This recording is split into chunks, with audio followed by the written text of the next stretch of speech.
It is actually the first one that I recorded. So if you notice any irregularities and differences in quality, please bear with me. So, please sit back, get comfortable while you listen to the first chapter, and have a wonderful evening. Chapter 1. The Boy Who Lived. Mr. and Miss Dursley of number 4, Privet Drive, were proud to say that they were perfectly normal. Thank you very much.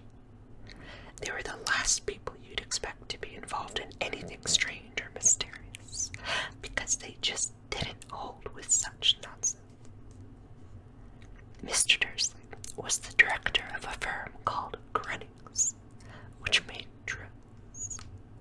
He was a big, beefy man with hardly any neck, though he did have a very large mustache.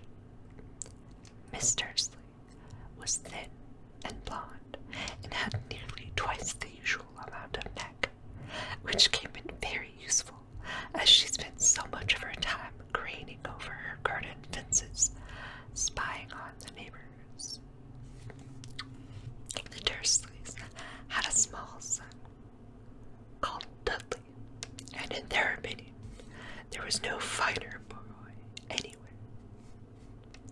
The Dursleys had everything they wanted, but they also had a secret, and their greatest fear was that somebody would discover it. They didn't think they could bear it if anyone found out about the Potters.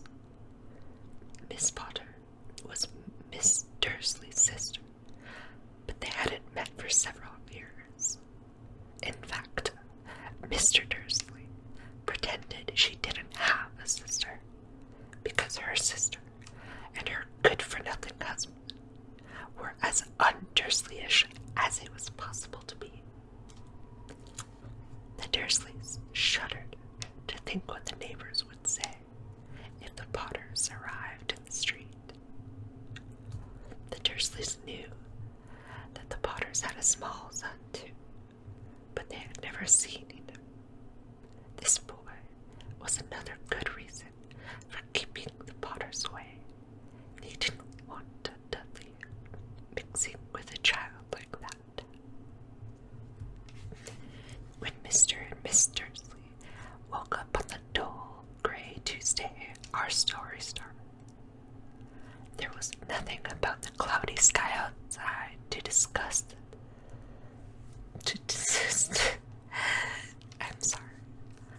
suggest that strange and mysterious things would soon be happening all over the country. Mr. Dursley hummed as he picked out his most boring tie for work, and Miss Dursley gossiped away happily as she wrestled a screaming Dudley into his high chair. None of them noticed a large, tawny owl flutter past the window.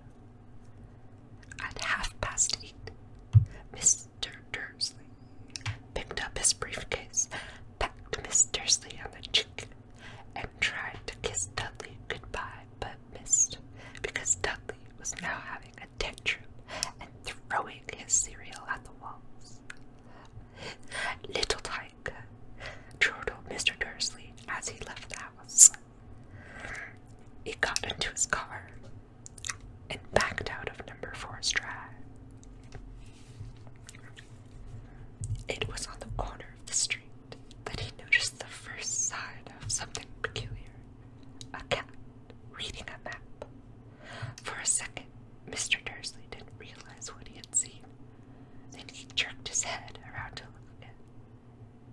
There was a tabby cat standing on the corner of Privet Drive, but there wasn't a map in sight. What could he have been thinking of? It must have been a trick of light.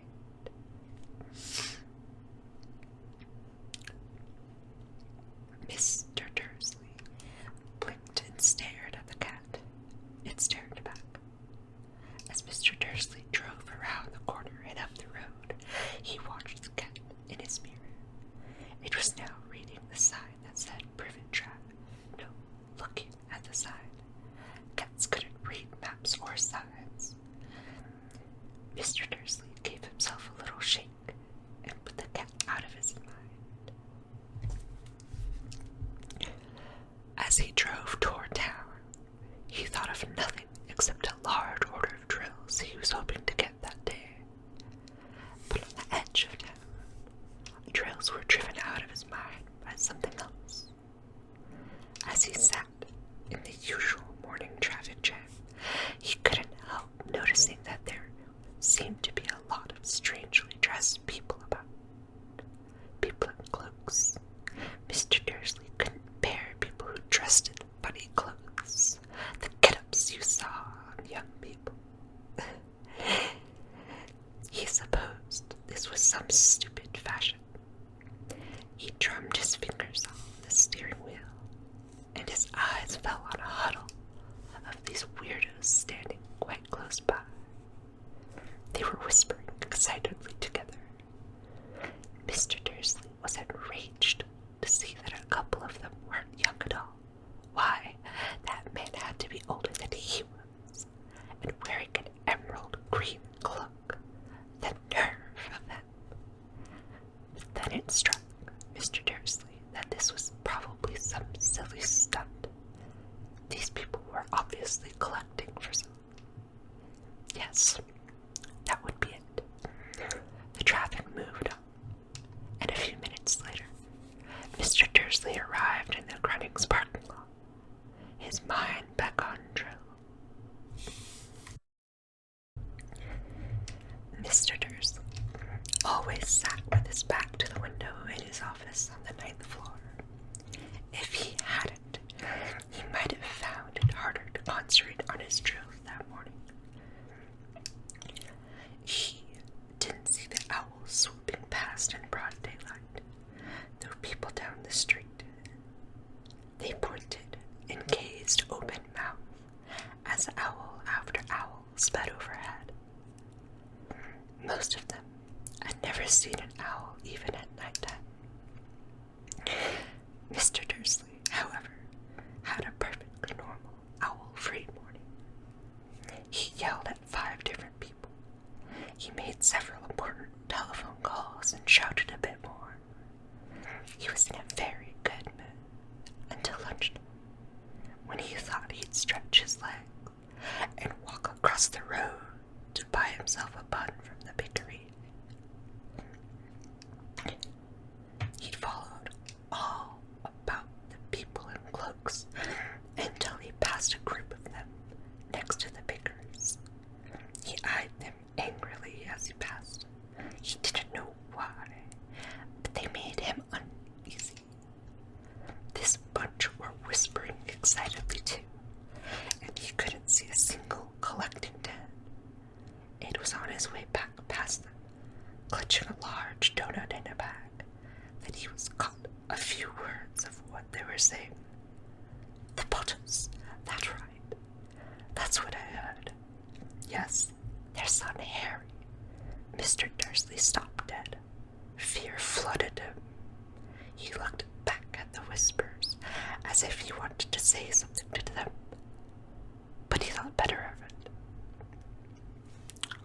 He dashed back across the room, hurried up to his office, snapped at his secretary not to disturb him, seized his telephone, and had almost finished dialing on his home when he changed his mind. He put the receiver back down and stroked his mustache, thinking, no, he was being stupid. Potter wasn't such an unusual name. He was sure there were lots of people called Potter who had a son called Harry. Come to think of it, he wasn't even sure his nephew was called Harry. He'd never even seen the boy. It might have been Harvey or Harold. There was no point in worrying Miss Dursley. She always got so upset at any mention of her sister.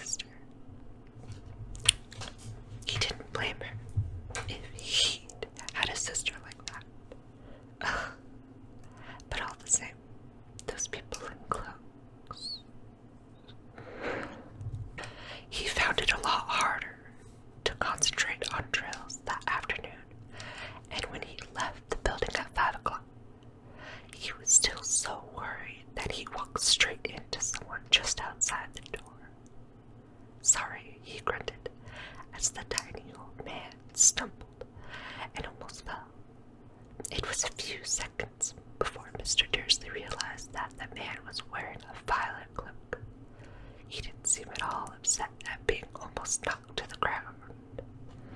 On the contrary, his face split into a wide smile, and he said in a squeaky voice that made passerby stare, "Don't be sorry, my dear sir, for nothing could upset me today. Rejoice, for you know who has gone at last. Even muggles like yourself should be celebrating. Oh my goodness. This happy day." And the old man hugged Mr. Dursley around the middle and walked off. Mr. Dursley stood rooted to the spot. He had been hugged by a complete stranger. He also thought he had been called a muggle, whatever that was. He was rattled. He hurried to his car and set off for home, hoping he was imagining things which he had never hoped before, because he didn't approve of imagination. As he pulled into the driveway of number 4, the first thing he saw, it didn't improve his mood, was the tabby cat he'd spotted that morning. It was now sitting on his garden wall. He was sure it was the same one. It had the same markings around its eyes. "Shoo," said Mr. Dursley loudly. Mr. Dursley loudly. I'm so bad at this. Please forgive me.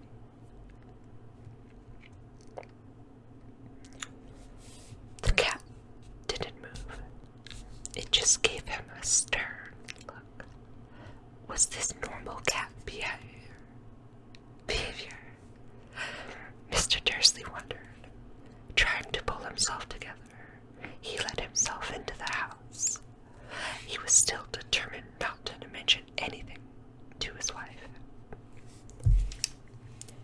Miss Dursley had a nice, normal day. She told him over dinner all about Miss Next Door's problems with her daughter, and how Dudley had learned a new word, won't. Mr. Dursley tried to act normally. When Dudley had been put to bed, he went into the living room in time to catch the last report on the evening news. And finally, birdwatchers everywhere have reported that the nation's owls have been behaving very unusually today.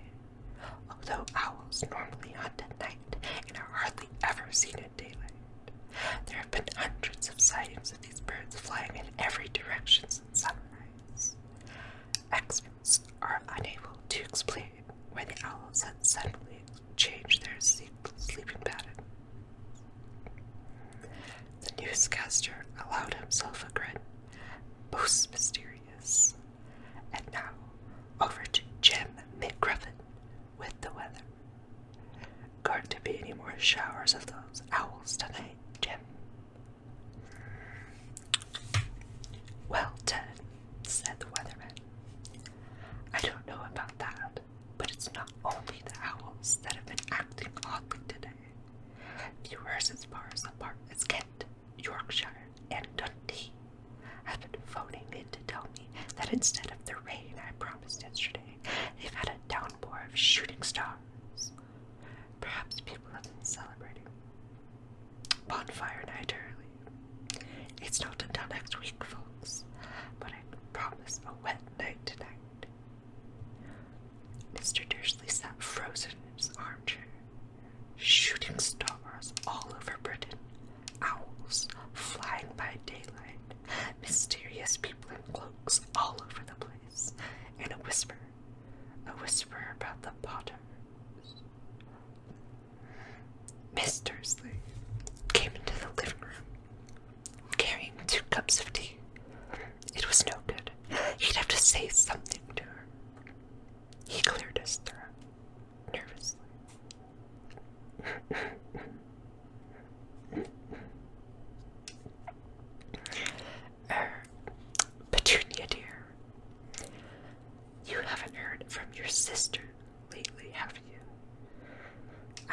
had expected, Miss Dursley looked shocked and angry.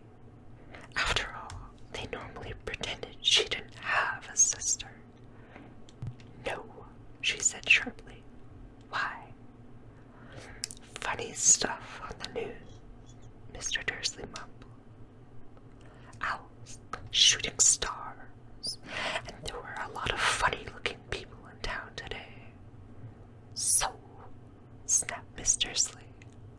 Well, I just thought maybe it was something to do with, you know, her crowd. Miss Dursley sipped her tea through her pursed lip. Mr. Dursley wondered whether he dared tell her he heard the name Potter. He decided he didn't dare.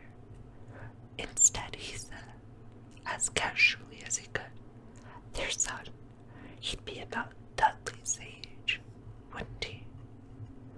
"I suppose so," said Mr. Dursley stiffly. "What's his name again? Howard, isn't it?"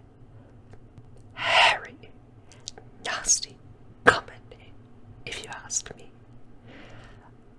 "Oh, yes," said Mr. Dursley, his heart sinking horribly. "Yes, I quite agree." He didn't say another word on the subject as they went upstairs to bed. While Miss Dursley was in the bathroom, Mr. Dursley crept to the bedroom window and peered down into the front garden. The cat was still there. It was staring down Private Drive as though it were waiting for something. Was he imagining things? Could all this have anything to do with the Potters? If it did, if it got out that they were related to a pair of, well, he didn't think he could bear it. The Dursleys got into bed. Miss Dursley fell asleep quickly, but Mr. Dursley lay awake, turning it all over in his mind. His last comforting thought before he fell asleep was that even if the Potters were involved, there was no reason for them to come near him or Miss Dursley. The Potters knew very well what he and Petunia thought about them and their kind. He couldn't see how he and Petunia got mixed up in anything that might be going on. He yawned and turned over. It couldn't affect them. How very wrong he was. Mr. Dursley might have been drifting into an uneasy sleep, but the cat on the wall outside was showing no sign of sleepiness. It was sitting as still as a statue, its eyes fixed unblinkingly on the far corner of Private Drive. It didn't so much as quiver when a car door slammed on the next street, nor when two owls swooped overhead. In fact, it was nearly midnight before the cat moved at all. A man appeared on the corner the cat had been watching. Appeared so suddenly and said, you'd have thought he'd just popped out of the ground. The cat's tail twitched, and its eyes narrowed. Nothing like this man had ever been seen on Privet Drive. He was tall, thin, and very old, judging by the silver of his hair and beard, which were both long enough to tuck into his belt. He was wearing long robes, a purple cloak that swept the ground, and high-heeled buckled boots. His blue eyes were light, bright, and sparkling behind half-moon spectacles, and his nose was very long and crooked, as though it had been broken at least twice. cat's name was Albus Dumbledore. Albus Dumbledore didn't seem to realize that he had just arrived in a street where everything from his name to his boots was unwelcome. He was busy rummaging in his cloak, looking for something. But he did seem to realize he was being watched, because he looked up suddenly at the cat, which was still staring at him from the other end of the street.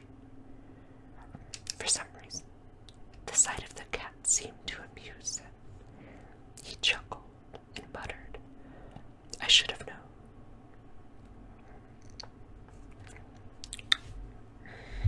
He found what he was looking for in his inside pocket.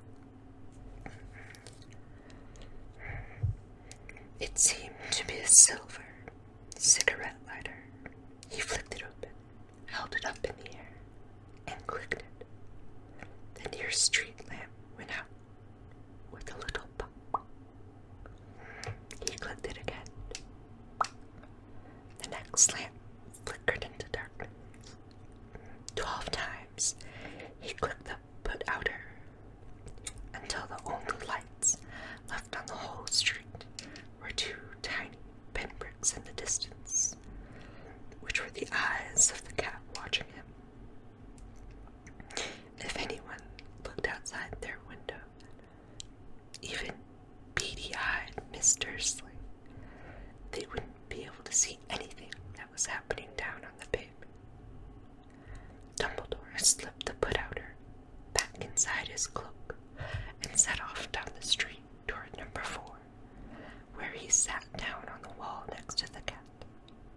He didn't look at it, but after a moment he spoke to it. "Fancy seeing you here, Professor McGonagall." He turned to smile at the tabby, but it had gone. Instead, he was smiling at a rather severe-looking woman who was wearing square glasses exactly the shape of the markings the cat had had around its eyes. She, too, was wearing a cloak, an emerald one. Her black hair was drawn into a tight bun. She looked distinctly ruffled. "How did you know it was me?" she asked. "My dear Professor, I've seen a cat." "I'm sorry. I've never seen a cat sit so stiffly. You'd be stiff if you'd been sitting on a brick wall all day," said Professor McGonagall. "All day? When you could have been celebrating. I must have passed a dozen feasts and parties on my way here." Professor McGonagall sniffed angrily. "Oh, yes, everyone's celebrating all right," she said impatiently. "You'd think they'd have a bit more careful. But no, even the muggles have noticed something was going on. It was on their news." She tipped her head back at the Dursleys' dark living room window. "I heard it. Flocks of owls, shooting stars. Well, they're not completely stupid. They were bound to notice something. Shooting stars down in Kent. I'll bet that was Daedalus Diggle. He never had much sense." "You can't blame them," said Dumbledore gently. "We've had precious little to celebrate for 11 years. "I know that," said Professor McGonagall irritably, "but that's no reason to lose our heads. People are being downright careless out on the streets in broad daylight, not even dressed in muggle clothes, swapping rumors." She threw a sharp, "A fine thing it would be on the very last day. You know who seems to have disappeared at last. The muggles found out about us all. I suppose he really has gone, Dumbledore." "It certainly seems so," said Dumbledore. "We have much to be thankful for. Would you care for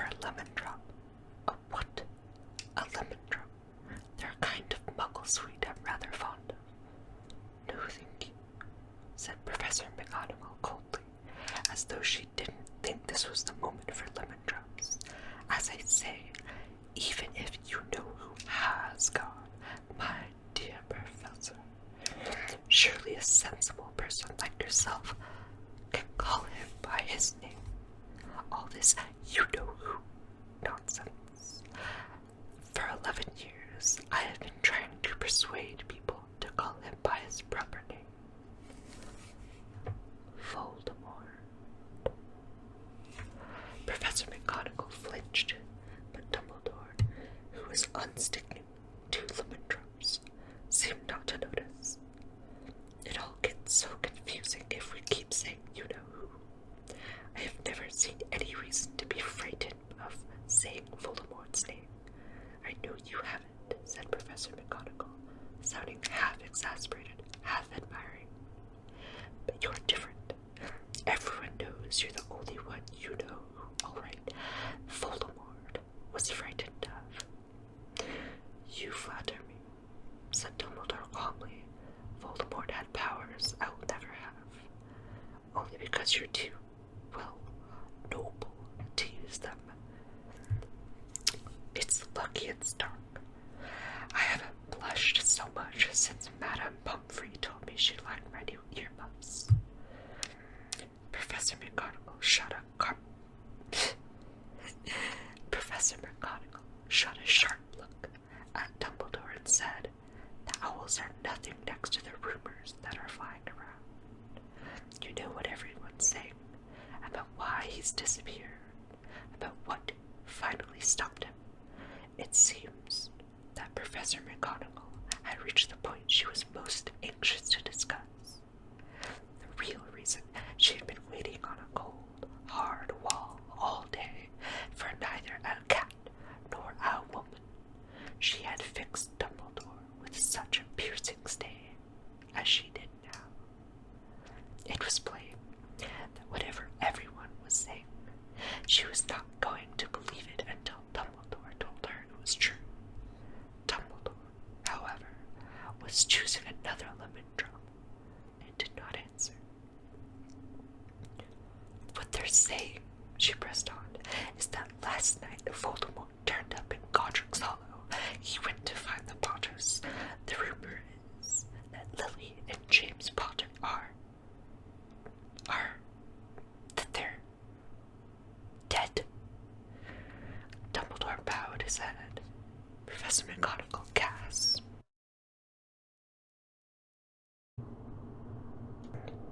Lily and James. I can't believe it. I didn't want to believe it. Oh, Albus. Dumbledore reached out and patted her on the shoulder. I know, he said heavily. Professor McGonagall's voice trembled as she went on. That's not all. They're saying he tried to kill the Potter's son, Harry, but he couldn't. He couldn't kill that little boy. No one knows why or how, but they're saying that when he couldn't kill Harry Potter, Voldemort's power somehow broke, and that's why he's gone. Dumbledore nodded glumly. It's true, faltered Professor McGonagall. After all he's done, all the people he's killed, he couldn't kill a little boy. It's just astounding, of all the things to stop him. But how in the name of heaven did Harry survive? We can only guess, said Dumbledore. We may never know. Professor McGonagall pulled out a lace handkerchief and dabbed at her eyes beneath her spectacles. Dumbledore gave a great sniff as he took a golden watch from his pocket and examined it. It was a very odd watch. It had 12 hands, but no numbers. Instead, little planets were moving around the edge. It must have made sense to Dumbledore, because he put it back in his jacket pocket and said, Hagrid's late. I suppose it was he who told you I'd be here, by the way. Yes, said Professor McGonagall. And I don't suppose you're going to tell me why you're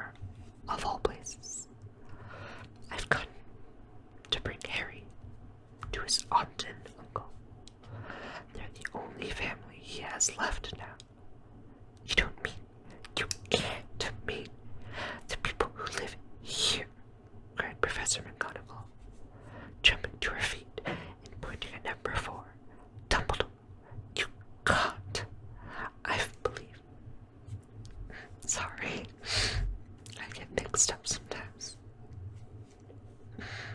This is by no means a professional reading. Oh my god. Okay. Dumbledore, you can't. I've been watching them all day. You couldn't find two people who are less like us. And they've got this son.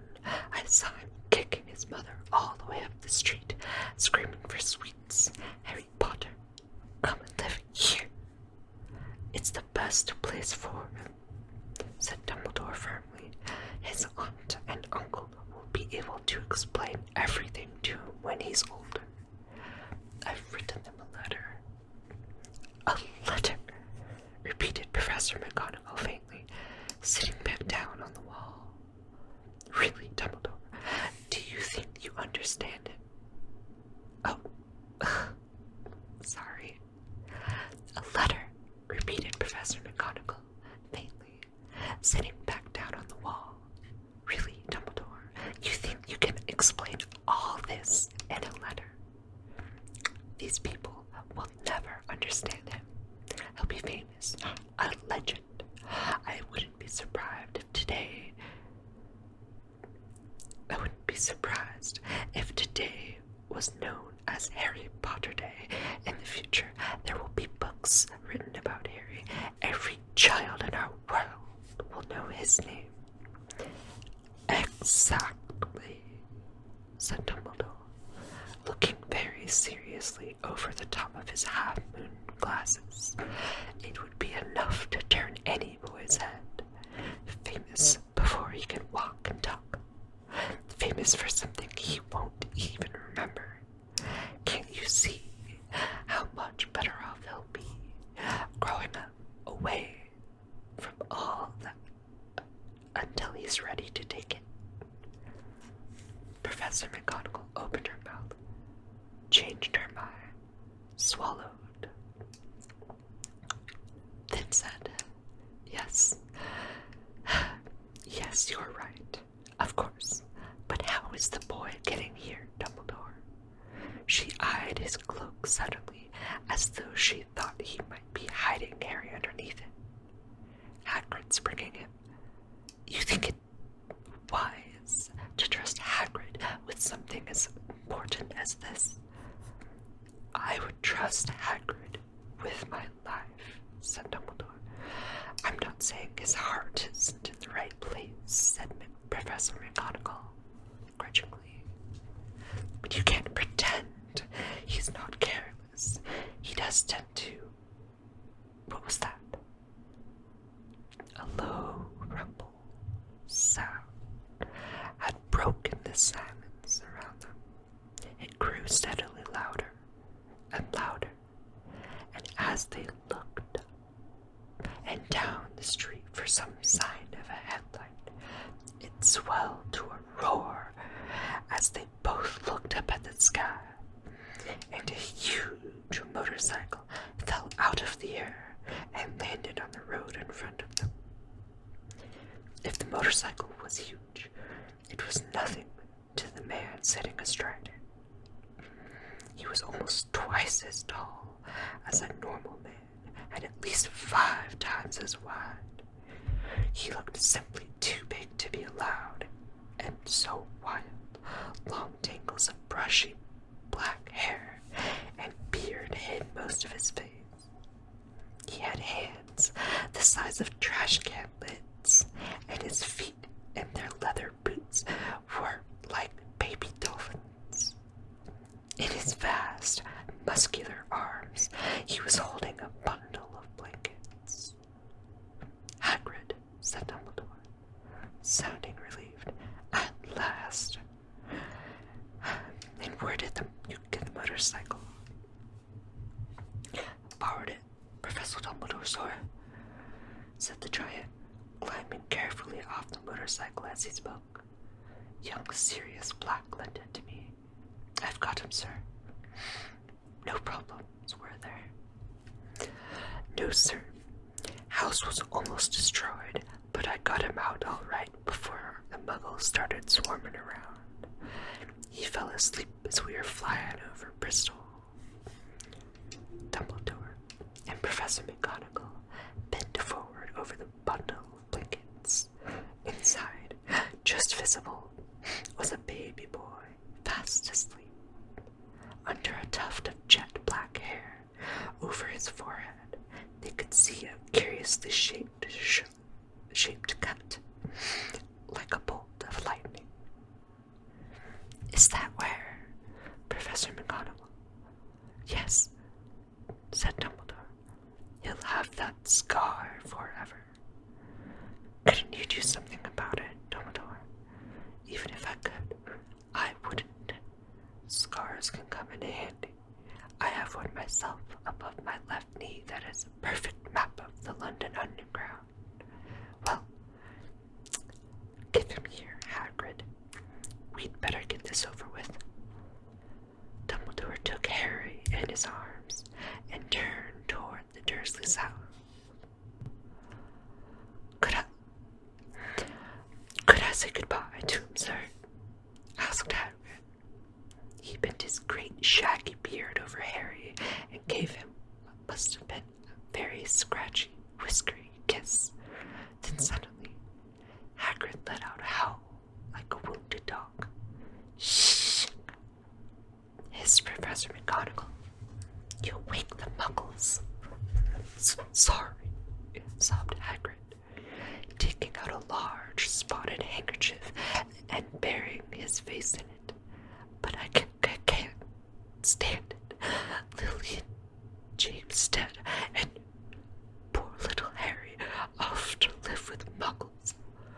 Yes, it's all very sad, but get a grip on yourselves, Hagrid, or we'll be found," Professor McGonagall whispered, patting Hagrid gingerly on the arm as Dumbledore stepped over the low garden wall and walked to the front door.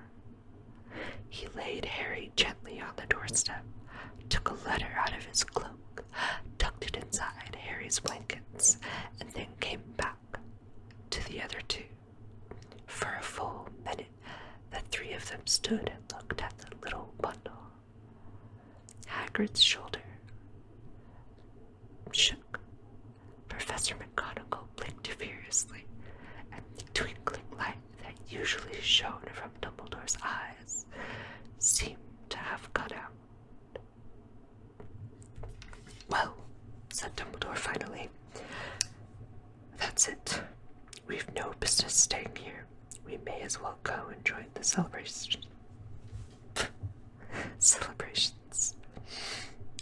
"Yeah," said Hagrid in a very muffled voice. "I'd best get this bike away. Good night, Professor McGonagall." "Professor Dumbledore, sir." Wiping his streaming eyes on his jacket sleeve, Hagrid swung himself onto the motorcycle and kicked the engine into life. With a roar, it rose into the air and off into the night. "I shall see you soon, I expect, Professor McGonagall," said Dumbledore, nodding to her. Professor McGonagall blew her nose in reply. Dumbledore turned and walked back down the street. On the corner he stopped and took out the silver put-outer. He clicked it once, and 12 balls of light sped back to their street lamps, so Privet Drive glowed suddenly orange, and he could make out a tabby cat slinking around the corner at the end of the other street. He could just see the bundle of blankets on the step of number 4. "Good luck, Harry," he murmured, then turned on his heel, and with a swish of his cloak, he was gone. A breeze ruffled the neat hedges of Privet Drive, which lay silently and tidy under the inky sky.